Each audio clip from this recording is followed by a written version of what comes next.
बिस्मिल्लाहिर्रहमानिर्रहीम।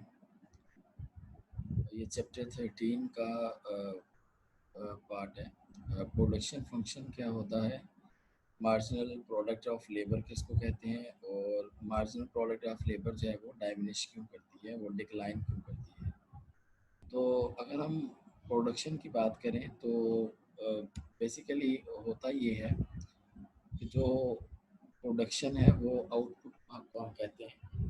और अगर हम प्रोडक्शन फंक्शन की बात करें तो उसमें बेसिकली कुछ हमारे पास इनपुट्स होते हैं, कुछ हमारे पास आउटपुट होते हैं।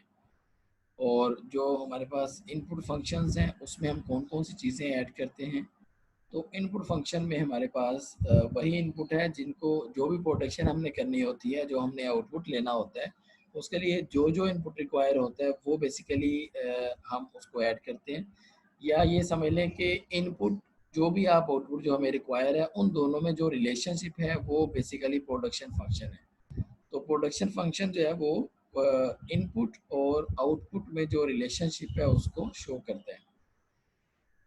तो ये एक ग्राफ से भी शो किया जा सकता है, ये एक टेबल से भी शो किया जा सकता है, और इसको इक्वेशन के साथ भी शो किया जा सकता है। फॉर एग्जांपल यहाँ पे ये लिखा हुआ है कि अगर एक फार्मर है जो कि वीट को उगाता है और उसके पास 5 एकड़ ज़मीन है। तो अब वो 5 एकड़ ज़मीन के लिए वो कुछ लोगों को हायर करेगा, कुछ वर्कर्स को हायर करेगा जो वहाँ पे काम करेंगे। तो अब वो उसको ये आइडिया है कि उसने प्रोडक्शन कितनी करनी है और उसने कितने लोगों को हायर करना है। जितने लोगों को वो हायर करना चाहेगा वो उनको हायर कर लेगा। तो इसी एग्जांपल में हम देखते हैं कि फ़र्ज़ करें कि ये जो आउटपुट है इसको हमने ये मेजर कर लिया वर्टिकल एक्सिस पे, और जो नंबर ऑफ़ वर्कर्स थे उसको हमने मेजर कर लिया क्वांटिटी ऑफ लेबर को या नंबर ऑफ़ वर्कर्स को यहाँ पे एक्स एक्सिस पे। अब हम देखते हैं कि किस तरह से, अगर तो वीट की जो प्रोडक्शन है सपोज ये ज़ीरो है, लेबर को ज़ीरो हायर किया हुआ है तो प्रोडक्शन भी ज़ीरो है। अगर आपने लेबर का 1 यूनिट हायर किया है तो उसकी जो प्रोडक्टिविटी है, वो जितना काम कर रहा है वो 1000 यूनिट्स है। जो भी हमने यूनिट उसको बुशल्स की है, तो वो ये गैलन्स के साथ इसको मेजर करते हैं बेसिकली बुशल्स में। तो हम जिस मेजर जो भी यूनिट हम मेजर कर रहे हैं उसके अकॉर्डिंगली जब एक वर्कर हायर करेंगे तो उसकी प्रोडक्टिविटी 1000 यूनिट्स है। दूसरा हायर करेंगे तो टोटल जो आपका काम हो जाएगा प्रोडक्शन वो 1800 यूनिट हो जाएगी। तीसरे को हायर करने के बाद 3 लोगों की जो प्रोडक्टिविटी है टोटल वो 2400 हो जाएगी। इस तरह से ये जो पॉइंट्स हम साथ साथ ड्रा करते गए हैं कि 2 पे, 3 पे, 4 पे, 5 पे, अब इन सारे के सारे पॉइंट्स को मिलाएंगे तो ये बेसिकली प्रोडक्शन फंक्शन आ गया या ये प्रोडक्शन कर्व आ गया। अब ये हमने दो इसको तरह से डिफाइन किया। एक हमने कहा कि ये टेबल से ये रिलेशन है, इतना इनपुट आप लगा रहे हैं इतना आपको आउटपुट मिल रहा है क्वांटिटी। और दूसरी तरफ हमारे पास जो फिक्स इनपुट था 5 एकड़ लैंड, वो भी हमारी जो है वो गिवन है। उसके साथ ये जो ग्राफ है ये प्रोडक्शन कर्व को शो कर रहा है। इसके बाद हमने ये देखना था बेसिकली कि ये तो टोटल प्रोडक्शन थी कि आपने इनपुट को लगाया, इनपुट को लगाने के बाद जो टोटल प्रोडक्शन हुई वो हमने नोट कर ली। अब हमने ये देखना है कि हर यूनिट का जो रोल था प्रोडक्शन में वो कितना था, उसको हम कहते हैं मार्जिनल प्रोडक्ट। सपोज हमने एक एक्स्ट्रा यूनिट हायर किया लेबर का, उसको हायर करने के बाद टोटल प्रोडक्शन में जो चेंज आएगा उसको हम कहते हैं कि ये मार्जिनल प्रोडक्ट है उस लेबर के यूनिट की। तो फर्ज करें इसका मतलब ये हुआ कि the change in the total product और in the total production due to the change of an extra unit of labour और कैपिटल। मतलब इनपुट का कोई भी यूनिट चेंज करने की वजह से अगर प्रोडक्शन में जो चेंज आ रहा है दैट इज मार्जिनल प्रोडक्ट। उसके बाद अब अगर लेबर की हम बात करेंगे तो वो मार्जिनल प्रोडक्ट ऑफ लेबर होगा। अगर हम कैपिटल के एक यूनिट को चेंज करेंगे या एक्स्ट्रा यूनिट लगाएंगे और उसकी वजह से प्रोडक्शन में जो चेंज आएगा वो मार्जिनल प्रोडक्ट ऑफ कैपिटल होगा। तो यहाँ पे क्योंकि मार्जिनल प्रोडक्ट ऑफ लेबर की हम बात कर रहे हैं तो ये बेसिकली होता ये है कि जब हम कोई भी एडिशनल यूनिट अप्लाई करेंगे ना लेबर का, तो उसकी हर नए यूनिट के साथ जो प्रोडक्टिविटी होती है वो डिक्लाइन कर रही होती है। The marginal product of any input is the increase in output arising from an additional unit of that input, holding all other inputs constant. अब अदर जो इनपुट्स हैं उनको कांस्टेंट लेने का मतलब ये है कि हम बेसिकली सिर्फ लेबर का इम्पैक्ट चेक करना चाह रहे हैं। तो इस वजह से जो लैंड हमने स्टार्ट वाले एग्जांपल में लिखी थी कि 5 एकड़ लैंड है, तो वो 5 एकड़ ही फिक्स है। अब इसकी नोटेशन किस तरह से लिखी जाती है, change delta, delta for change. तो हमने क्या कहा, change in total product, change in total product और चेंज इन क्वांटिटी एक ही बात है। Change in output, change in total product और चेंज इन क्यू क्वांटिटी, और दूसरी तरफ हमने लिख लिया चेंज इन लेबर। तो अब हम चेंज इन क्वांटिटी को चेंज इन लेबर से डिवाइड करेंगे तो हमारे पास आ जाएगा मार्जिनल प्रोडक्ट ऑफ लेबर। तो चेंज इन क्वांटिटी ये हो जाएगा the change in the quantity due to the change of an unit of labour. तो लेबर के एक यूनिट को चेंज करने की वजह से जो क्वांटिटी में चेंज आ रहा है that is marginal product of labour. अब यहाँ पे जो हमने अभी जो एग्जांपल हमने की थी उसमें हम देखते हैं लेबर क्या थी, कितने यूनिट्स हमने लेबर के हायर किए थे और क्वांटिटी कितनी थी, और उसके accordingly marginal product of labour कितना है। तो बेसिकली जो क्वांटिटी का डेल्टा जो हमने लिखा है चेंज इन क्वांटिटी, तो ये डिफरेंस है। तो डिफरेंस हम फाइंड कर लेते हैं वन बाय वन।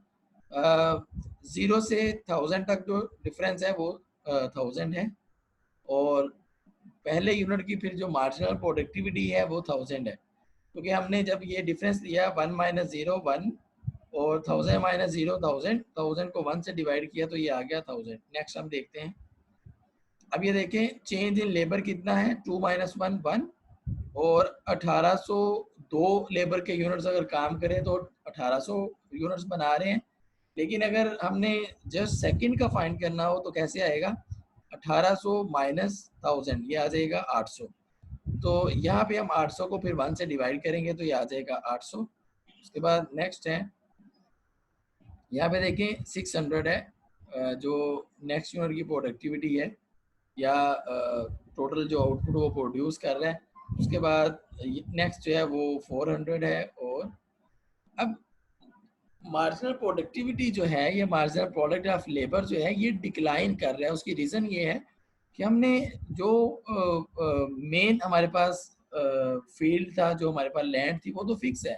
तो अब लेबर को बढ़ाते जाएंगे तो हर लेबर की जो पहले से भी प्रोडक्टिविटी जो है वो डिक्लाइन करती जाएगी। अब जो एग्रीकल्चर सेक्टर की अगर हम बात करें तो उसकी इतनी नॉर्मली कैपेसिटी भी नहीं होती। तो ये समझ लें कि फुल कैपेसिटी पे जो प्रोडक्शन बेसिकली हो रही है, उसके बाद जैसे जैसे प्रोडक्शन हम मज़ीद करने के लिए यूनिट्स को हायर करते जाएंगे तो हर नए यूनिट के साथ जो है वो उसकी प्रोडक्टिविटी पहले से कम होती जाएगी। तो अब ये यहाँ से हम देखते हैं कि इसको ग्राफ इसका किस तरीके से ड्रा किया हुआ है प्रोडक्शन फंक्शन के साथ। तो जो मार्जिनल प्रोडक्ट ऑफ लेबर है बेसिकली ये वो चेंज है, तो इसको ये स्लोप इसको हम कहते हैं। जो प्रोडक्शन फंक्शन है ये उसके स्लोप से मेजर किया जाता है। तो मार्जिनल प्रोडक्ट ऑफ लेबर जो है वो डायमिनिश कर रहा होता है, ये हमने डिस्कस कर लिया था। जैसे जैसे लेबर को हम इंक्रीज करते जाएंगे। तो इसके बाद